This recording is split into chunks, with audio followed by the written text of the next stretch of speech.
Hello all, this is the Owl, and today, as has been so heavily requested, we'll be continuing our trip down deep into the abyss, most specifically Layer 2 in the Deep in Abyss mode.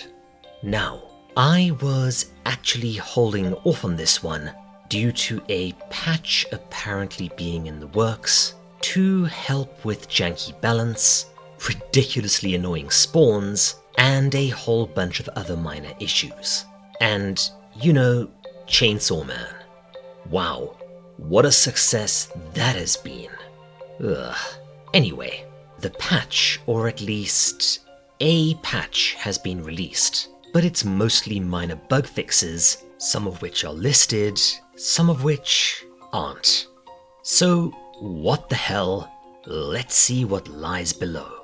Last time, we explored the first layer as a novice Red Whistle cave raider, along with our companions, in particular, the naive Dorothea and the mysterious Tiare, who eventually goes missing and heads down further into the abyss on his own, sans an eye, for unknown reasons, and with an oddly familiar voice whispering to him. Eventually, we encountered a rogue interference unit, one of the pseudo-robotic guardians of the lower layers, up here for some reason. We were able to defeat this unit, or as people on the Discord insist on calling it, Wide Druid. That's pretty good. And this earned us a promotion to Blue Whistle. Now, it's time to head down into the second layer, where, let's just say things get a little more challenging and a lot more annoying. Fortunately, this time, we're packing heat.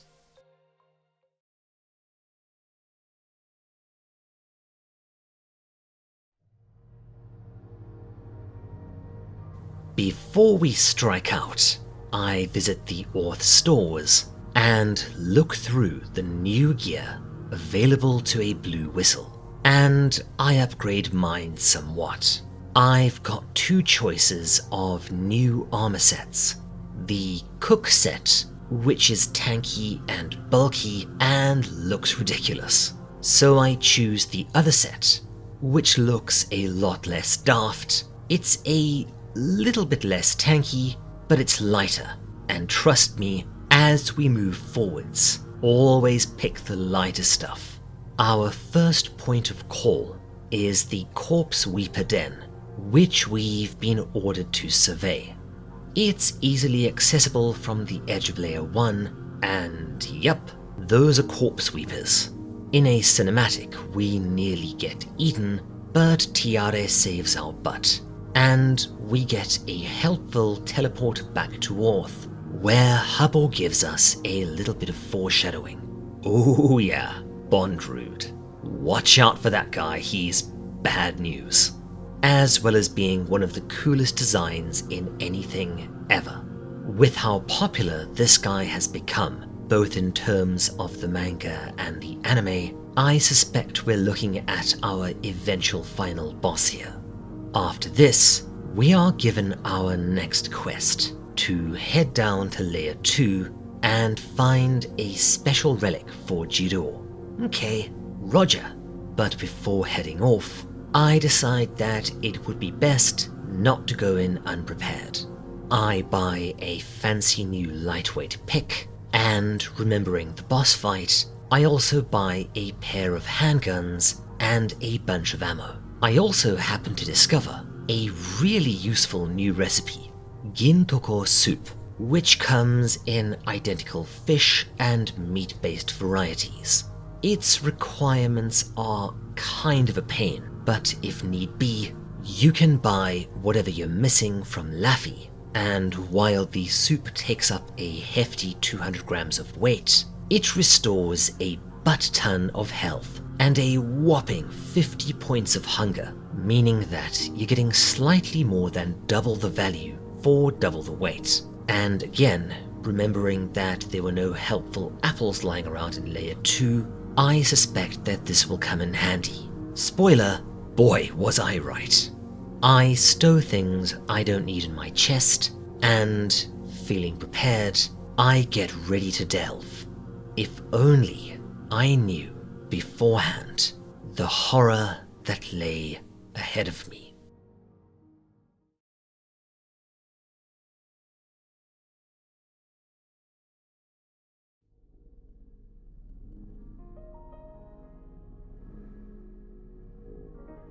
Layer 2 is much as it was in Hollow Abyss.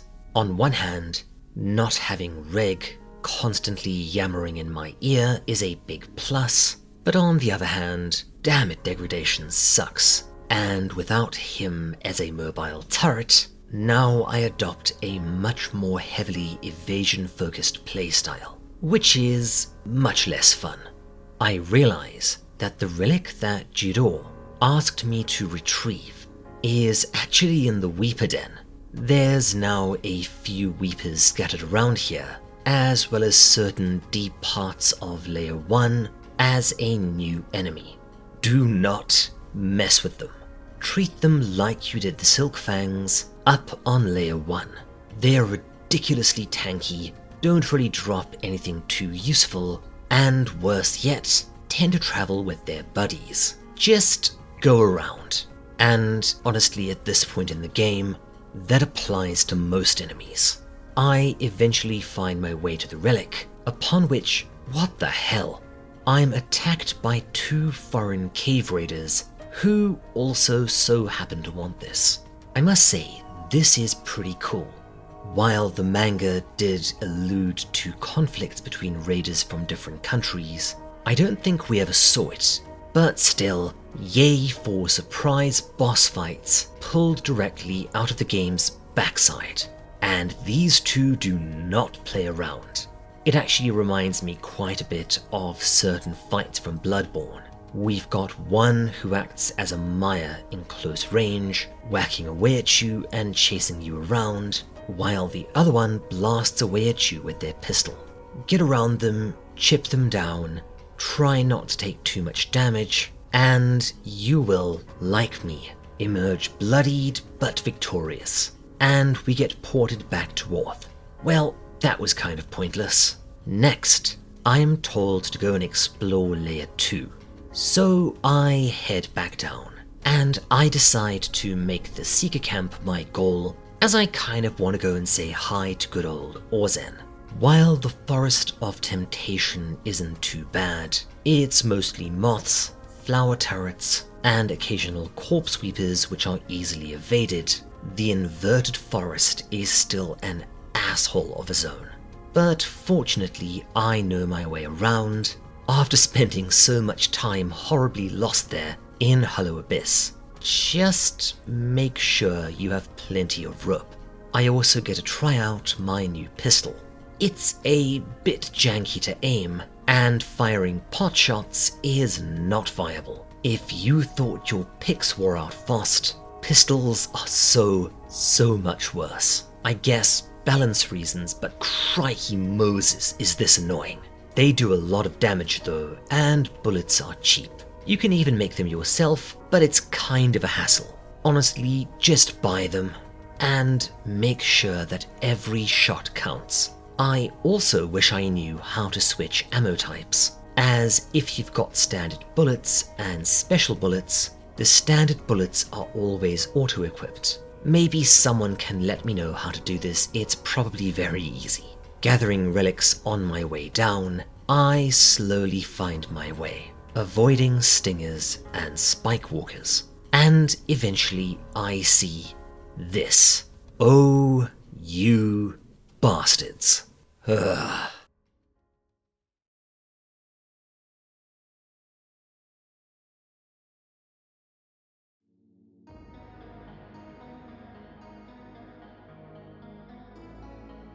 Meet the Nope Tree. Yep, that is a pain of a climb in more ways than one. See, not only is the thing swarming with spike walkers, who, if you touch, will make you fall down to your death, it's tantalizingly close to being doable in just one stretch. But this is what happens if you try.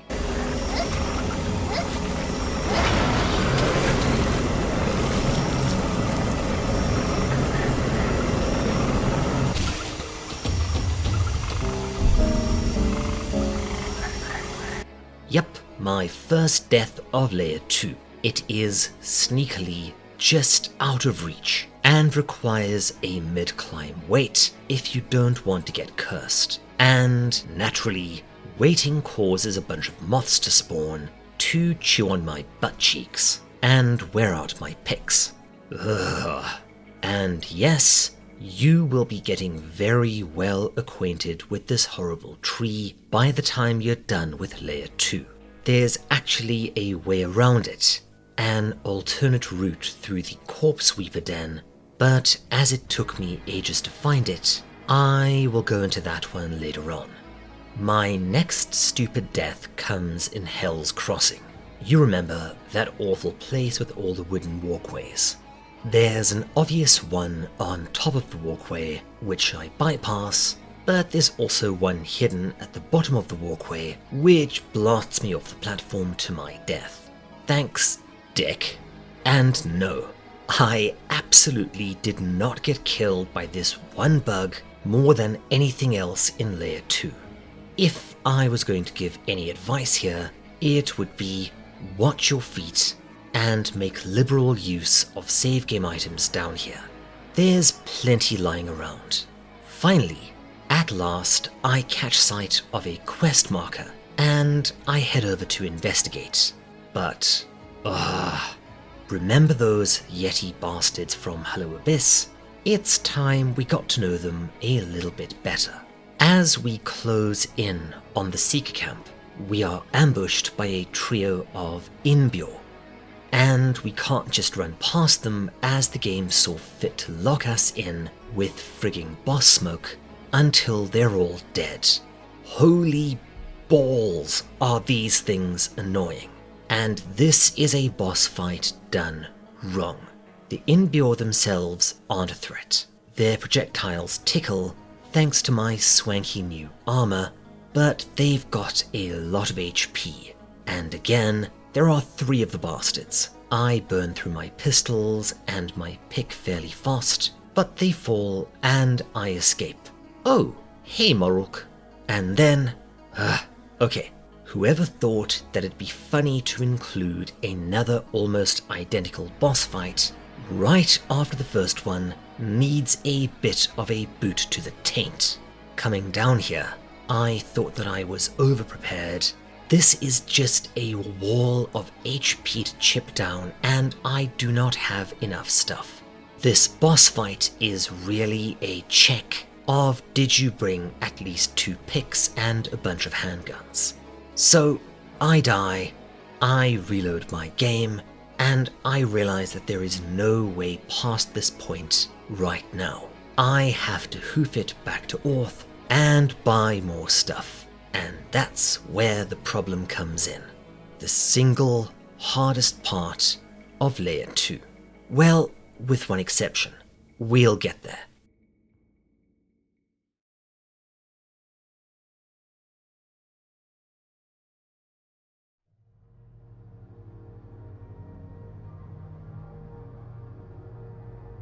Layer 2 is bad enough to descend through, but going back to Orth is about as smooth as a sandpaper enema.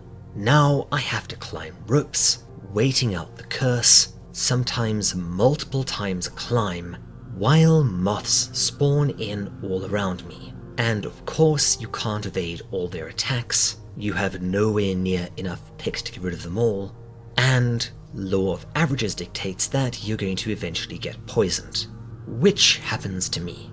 Worst of all, there's this thing that happens when you climb up a rope with an enemy attacking you. Sometimes, rather than just climbing up onto your destination, you will fall, which I'm guessing is a bug because you don't take any falling damage. It just means that you have to do it all over again, only with even more moths. So, Spike Chunsoft, about that patch, I eventually squeak through using a crappy tier 1 hatchet to fend off the moths, and using a save point. I do discover something helpful though.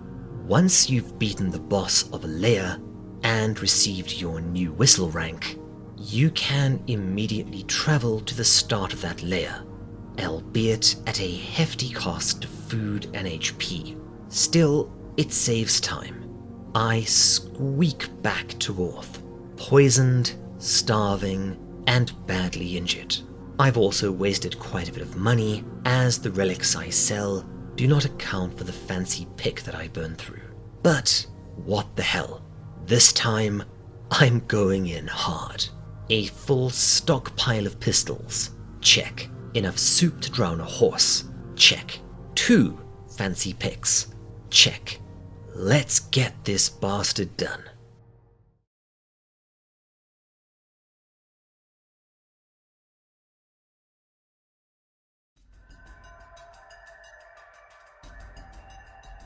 So, back we go, all over again. Not faffing around trying to get some of those relics this time. If at this point in the game you find yourself low on money, which is definitely a possibility, you can either do quick rounds of the early stages of Layer 2, primarily the Forest of Temptation and the Corpse Weeper Den, or, likely better, clear out Layer 1 again. Then head back to Orth via fast travel. This will also give you ingredients for soup and some bones and rocks to help you craft more ammo or even Ursat's weapons in a pinch. 2 things to note on the list of things I do not understand about this game. First up, stealth. Pressing X causes you to enter a crouched stealth state, indicated by you moving slower and the screen getting a, well, stealth filter. But how this actually works, I have no idea. It seems to make monsters less likely to attack you, especially stingers and bigger enemies like corpse weepers, although it doesn't seem to stop moths from spawning. And some enemies, like those pain-in-the-ass archvile plants, will completely ignore stealth. Yeah, this entire zone can go French kiss a panini press. The second is more of a balance thing. Enemies aren't too much of a threat as long as you're playing right, namely, anything bigger than a stinger is probably best left alone, as even if you take it down, you'll be trading an expensive pick or a pistol for a crappy piece of meat or bone. Remember, evasion is key, not combat. Combat is generally a punishment for messing up evasion. And honestly, with how tanky we are in our new armor, food and weight are more of a concern than raw damage coming in. After a bit of a slog, again, just go through the Corpse Weeper Den, you won't have to deal with the Nope Tree. I eventually get back to the Inbure, and while it takes me about 6,000 golds worth of picks and pistols to finish off both waves, I'm saved by Marulk and get taken back to the camp to see Orzen. She's as Orzen as ever, and yeah, I will admit that it's fun to see just how ridiculously tall she is from a controlled perspective. But to my annoyance, there aren't any shops here or even access to my storage. Come on, you Mimi muscle mommy, I know you can make a decent dinner.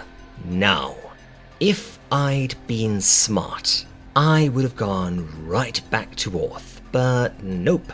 Like a moron, I decide to explore some more, heading into the swamp biome that I enjoyed so much in Hollow Abyss. Seriously, this music is killer. It's easily my favorite piece in the game. Just listen to this bit.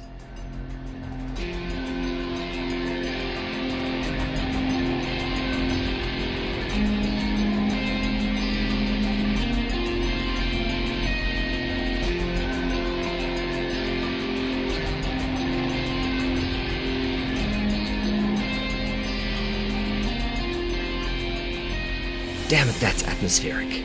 Honestly, I grooved this entire OST, and as it doesn't seem to be getting claimed, it will probably find its way into future videos a fair bit. I decide to fish for a bit and just enjoy the music. Fortunately, the patch fixed that weird problem where water would phase in and out arbitrarily. While devilfish meat isn't that useful, the other fish is an ingredient for soup, and most importantly, those scales can be used for a variety of things. In particular, upgrading armor. Just be aware that it takes rather a lot. So if you want to go this route, I would recommend going in with your bags fairly empty, a good amount of bait, an extra rod, and do a couple of dedicated fishing runs. As I make my way along, I run into another Autobus. You remember the final boss of Hello Abyss. Man, that was silly. I decide not to mess with it. Again, not because it's challenging, but because it'll take an entire pick. And then I get horribly lost before somehow finding my way to a new zone, the Inverted Arbor. Oh, this place. We'll be getting to know it quite well. It is a confusing mess of climbs, rope points, and walkways, and oh, that's a side quest. Well, hopefully it ports me home, because I really don't want to go the other way. Those soups do not come cheap, and neither do these picks. Yeah, if I had one major gripe about this game, it's that damage, both taking and dealing, is much less of a concern than food and durability. Your biggest enemy is always going to be the stupidly fast degradation of weapons, and I guess how bulky they are. Maybe the reason the Abyss is considered to be so dangerous is because Orth likes to make pistols and picks out of old dumbbells and bits of cardboard. After some really annoying climbs, and trying to figure out how the hell to get to the right walkway, I decide to bite the bullet, eat a soup, and then faceplant down on one of them, which nearly kills me, but not quite. Oh, hi Hablog. He wants me to deliver a letter to his missus, but unfortunately is feeling parsimonious today with his teleports. That said, I do somehow find myself a shortcut. As mentioned before, a lot of Layer 2 connects to the Corpse Weaver Den, including this place. Although you can't come back the other way, and if you do want to use the shortcut, it'll cost you rope. Still, I will take it at this point. And yes, this is when I discovered the Corpse Weaver Den route, which I recommend using for all your Layer 2 needs. The bits that it bypasses are awful. Back home, we get a bit of chit-chat from Laffy, and a new recipe, as well as a very nice meal, which we'll be saving for later. Fortunately, Orth food is loaded with preservatives and never goes off. Maybe they buy them from Lawson's Wholesale. Judor tells us that, ooh, lovely stuff, we can try for Moonwhistle now. But in order to do it, we'll need to find our way down to a previously unexplored zone in Layer 2. We sell, we buy a few more sundries, and I decide to call it a night in real life. So, let's take a break. Let's all go to the lobby. Let's all go to the lobby. Let's all go to the lobby to get ourselves a treat.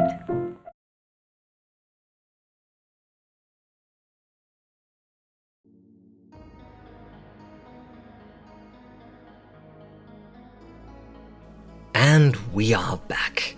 Once again, I kit myself out with weapons and ammunition, make a few more soups using the fish meat I picked up on my last run, and then we strike out towards the depths of Layer 2.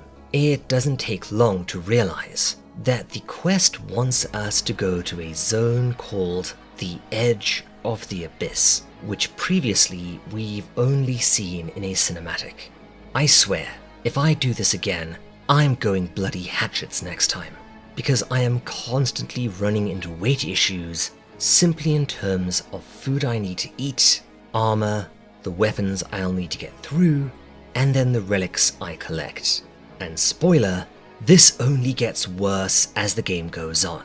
You'll see what I mean in the next video. As I wasn't quite sure where to go initially, I don't use the Corpse Weeper route because I am an idiot. So up we go, right up the nasty tree, along the wooden walkways through Hell's Crossing. I absolutely don't get killed by that same Yomotsubi again. Ugh, definitely don't have to reload. And this time, rather than going to the Seeker Camp, I head into the Arbor, as I remember seeing a quest down there. Might as well knock it out while we're here.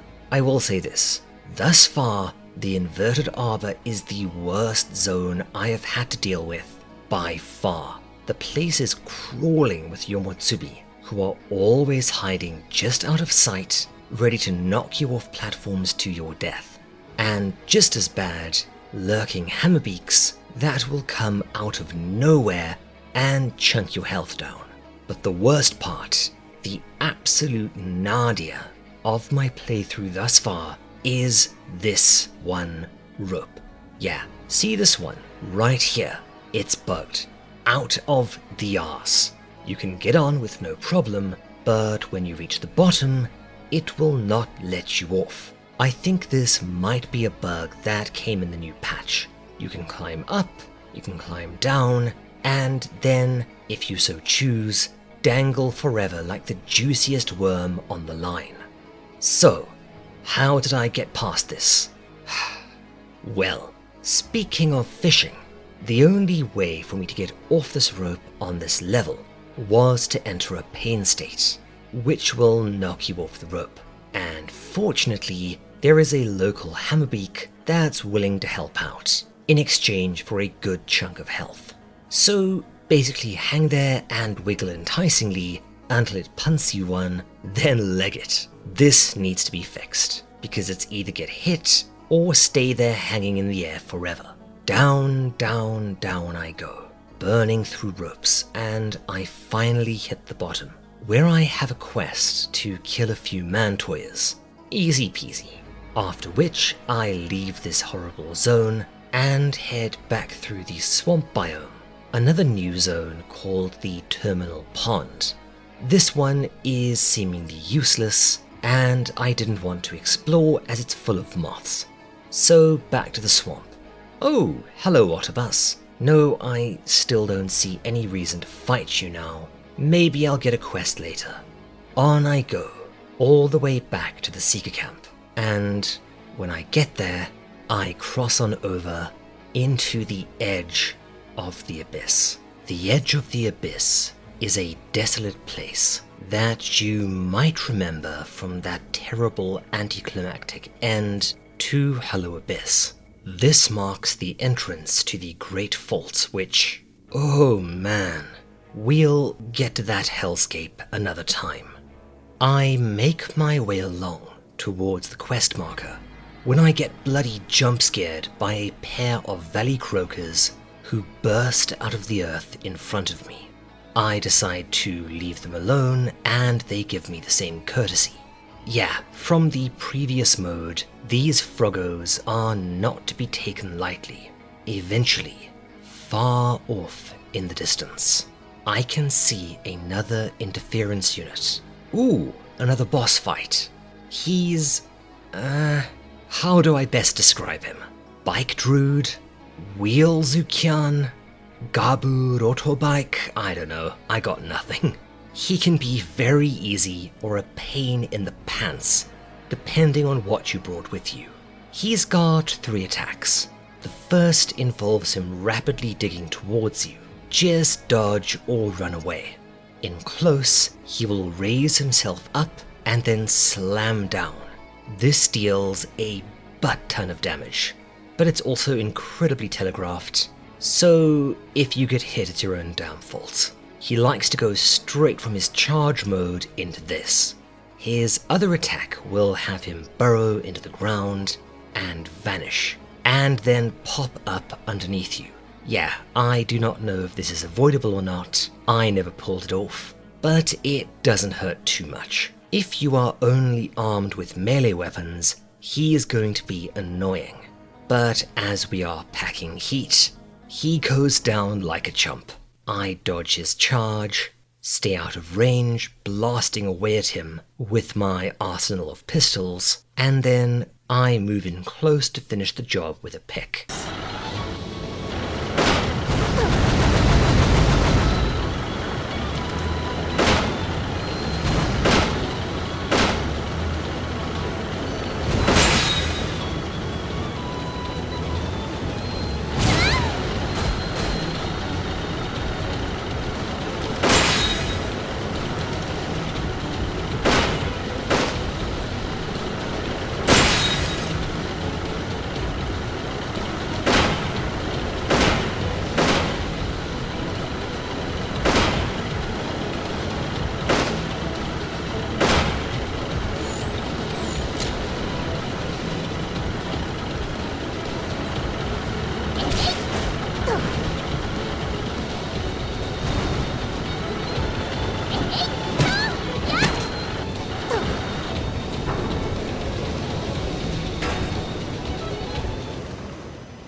After which he tunnels away in a cinematic.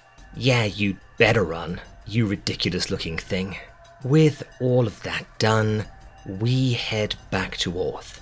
What, not even a teleport this time? And we get our moon whistle. Yay!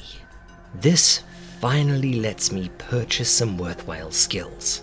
A lot more carry weight, which helps. Or rather, stops this game from being literally impossible, because for some reason, a lot of the new kit you can buy now is literally twice as heavy as the blue whistle stuff. But at least it has more durability.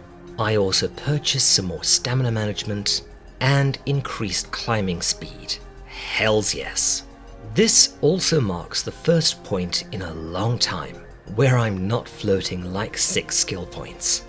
For now, I'm holding off buying new armor. At this point in the game, I'm finding that if I'm taking a lot of damage, it's probably because I picked a fight with something I should have avoided.